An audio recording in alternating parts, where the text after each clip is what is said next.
head down to the all-new Clubhouse Racebook.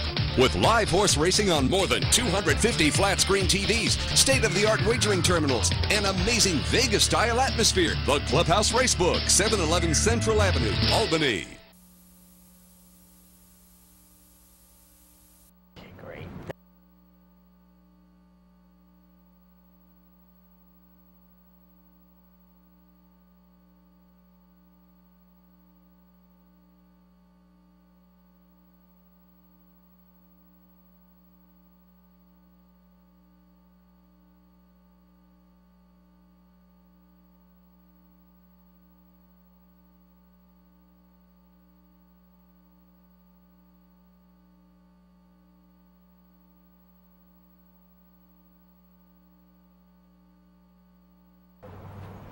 Welcome back to Racing Across America on Friday morning, opening day, and as noted earlier, it's a beautiful day. If you're thinking about coming up to the racetrack, make that decision. Come. It's a gorgeous day, some nice races on tap, and we're happy to be joined now by Richard Migliore of the New York Racing Association, as well as now Jockey Club Tour on Fox. He's a commentator, host on those broadcasts as well. Good morning, Rich. Good morning. It's always amazing to me how excited I get for opening day of Saratoga.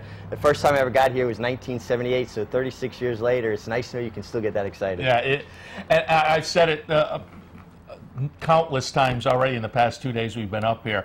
It's not just the track, which is great. You come up here, there's 20,000 people, the racing is great, but then you go around town, and in the restaurants, you're sitting next to people talking about that day's races or the next day's races. I've said you go out to the Victoria Pool, the guy in the lounge next to you has the daily racing form. But I'm over in Amsterdam, you know, 30 minutes away. I was in the supermarket and I was in the Walmart last night, and people in the next aisle in both places were saying, yeah, I'm going to take the afternoon off and go to the track tomorrow. Yeah. So that is part of what makes it so special. Yeah, I mean, Saratoga is a special town anyway, and it's fun to be here even when there's not racing. So now when you have the racing, like you said, everybody's excited.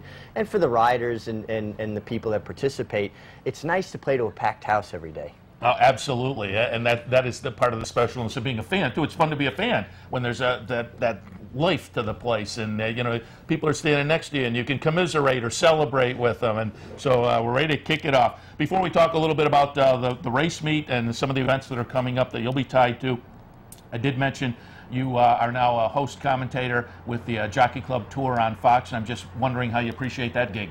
It's great. I mean, it was you know, a great opportunity, kind of another step. You know, I started HRTV and NYRA, and then to get kind of tapped for that was a big boost to my confidence. And it's been fun, you know, working with everybody at Fox. And I thought our last telecast was our best telecast. You know, we're kind of improving as we go. And as it should be. Yeah, and you know, I think everybody just learning to kind of meld together, chemistry. But it's a great group of people they put together, and I just like that racing's getting so much exposure on television. And that's the beauty of it. NBC has added some coverage as well. During this meet, MSG Plus will be covering some stakes action, so there's plenty of opportunity for folks to watch the races and for the races themselves to be spread out across the media, which is great.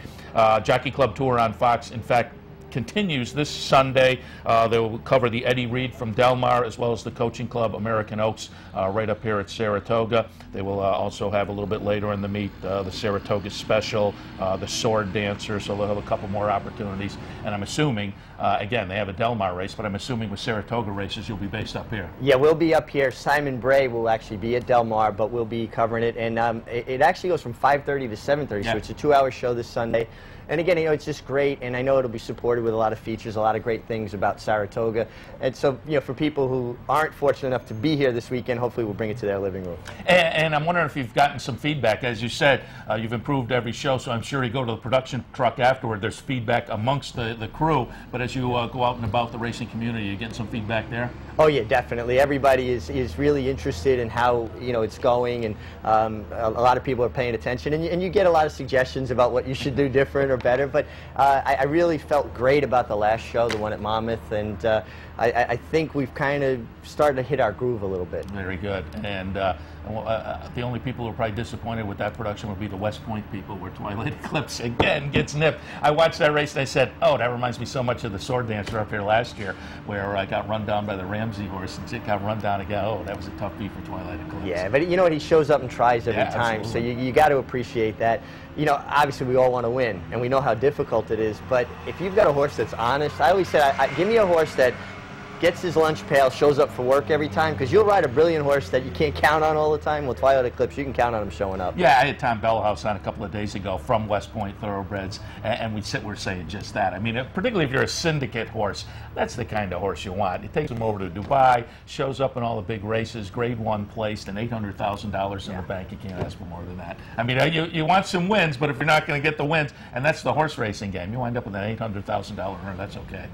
Yeah, I think that'll pay some of the bills. And you bring him up, it kind of leads me to thinking about his rider Jose Lezcano there. Jose Lezcano might be riding better than anybody in New York right now. I mean, he has just kind of hit another level. And if you go back and watch a couple of his weekends, Stars and Stripes weekend, and a few others, he's put together some rides that really made the difference. The Bowling Green most recently. So I think he's a rider that might not be getting as much attention as some of the other bigger names right here, right now.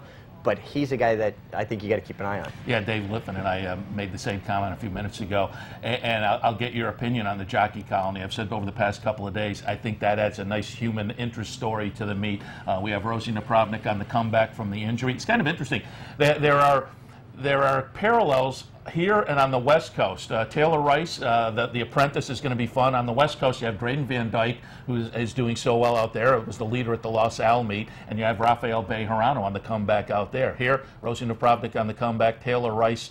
You have, obviously, coming off of the Belmont meet, Castellano and Irad Ortiz, who came right down to the wire down at Belmont. And both of the Ortiz brothers over the past year have been riding so well. I think Manny Franco might be a little bit interesting. He won the New York Derby out at Finger Lakes this weekend, and I mentioned on the show, another one I keep my eyes on is Luis Saez as well. What are your thoughts on the jockey colony this year? Well, I'm glad you brought up the three younger guys first, Jose Ortiz, Irad Ortiz, and Manny Franco. I call them the three amigos.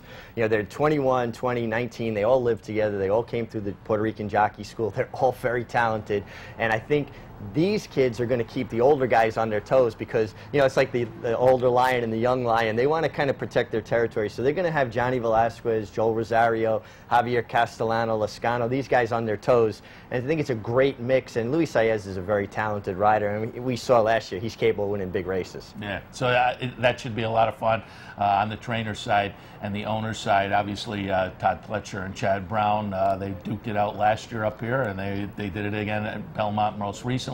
I talked a little bit earlier. Ken Ramsey was quoted in an article earlier this week. I don't think I have many horses. I don't think I have a shot at the title. And he's got 9 entered this week. Yeah, I think that's just kind of cold water in a little bit. But Ken, he's charismatic. He loves the game, and I'm sure he'll be making plenty of trips to the winner's circle here. Yeah, it should be a lot of fun. All right, let's talk about, speaking about owners, and we had you on early last year in preview of this event up here, and they're doing it again, the new owners luncheon. It's set for July 27th up here at Saratoga. Just fill us in a little bit. If folks are maybe out there in the back of their mind, they're thinking, yeah, it might be fun to participate as an owner. What do they find out, and what are the perks of the new owners luncheon that's coming up? Well, the first thing is it's just a fun day. We start in the morning on the porch. We have breakfast. You watch horses train. We wind up going to the luxury suites. Well, actually, first we go to the backstretch. We do a backstretch tour. Kieran McLaughlin's been so gracious, allowing us access to his barn, bringing horses out so people can get really up close and personal with the animal. Then we go back to luxury suite. We have our owners. Our speakers, starting Roddy Valenti first, local guy who's done excellent in this game.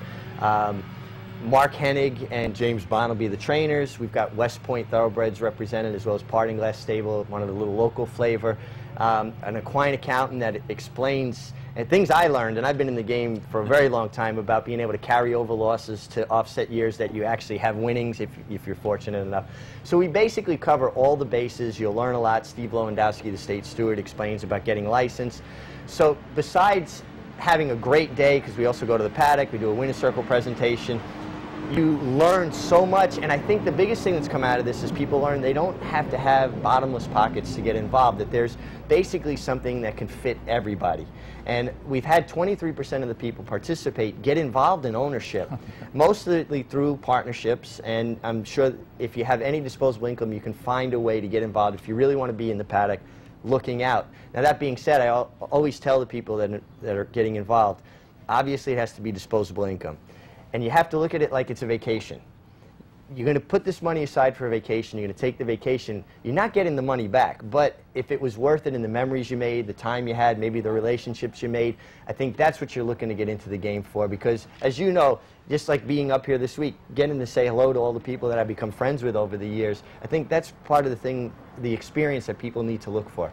Yeah, and that's a great analogy, in fact, because you may not make money on it, but you're going to have a great time. There's no question about it, particularly when I watch the folks in the set. I mentioned Twilight Eclipse last year in the Sword Dancer. I stood behind their team as they watched on the big screen in the ground floor of the clubhouse, and coming down the stretch, and the horse ran second, but it was still a great day for them. But you see that from all the syndicates, big and small. They're out there, they're rooting for their horse. It's a day when they can come to the track and get together with the other syndicate members and just have a lot of fun. And if you do wind up in the winner's circle, it's a bonus. You know, I can't even imagine what people feel like the first time they do it. I can't remember back that far. But that, you know, that being said, also in this period of time with the purses as big as they are, people actually have an opportunity to make money in this game. So I think you can't go in with that idea, but you probably have more chance right now than any other time in racing. Yeah, you look at some of these maiden purses or first level allowances, and they're just incredible as compared to when I first got in the game. Just give us a little info again. It's July 27th. How can people find out more information or sign up? The NYRA website, or call Horsemen's Relations here. On the NYRA website, there is the phone number. I don't remember it offhand. I apologize. A lot of concussions. But it's $100 a person. And it's probably the best bargain in Saratoga between breakfast, lunch, and everything else we do through the day. And Ernie Munich, I should say, also helps me co-host it, because at some point during the afternoon I have to run out to go do some HRTV stuff, but I'll be with everybody till about 3 o'clock or thereabouts. Very good. And I actually do have the number here. Horsemen's Relations is 718-659-6895. Again, 718-659-6895. And where did I find that?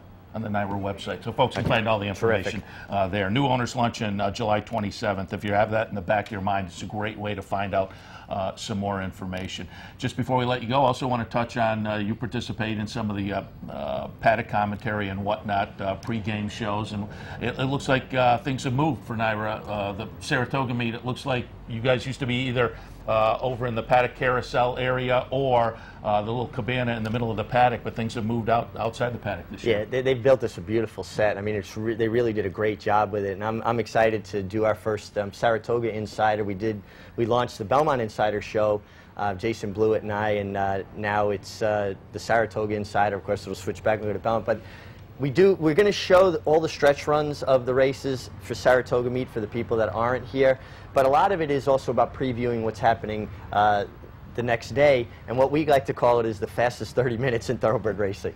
And we should mention, folks can find that over the air and whatnot, but a lot of that, if not all of that programming, is available on the NYRA YouTube website, correct? Yeah, I'm not sure about the Saratoga Insider yet, but it can be seen on MSG Plus after the races, and then they replay it the next morning. I'm not sure if we got it worked out if that particular show's on the website. Okay. Most of them are. Most of them are Trips and Traps, National Racing Report. Yeah. So if folks are interested in those, you can catch them on the archive as well.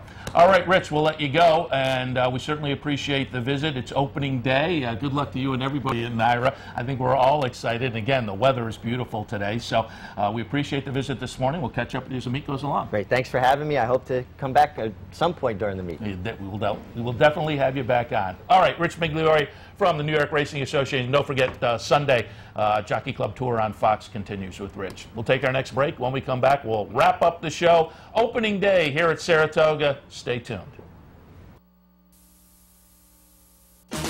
I'm Anthony Moreno. Join me weekdays at 9 for the Handicappers Report. We'll handicap the top tracks across the country and help you prepare for the day in racing. That's the Handicappers.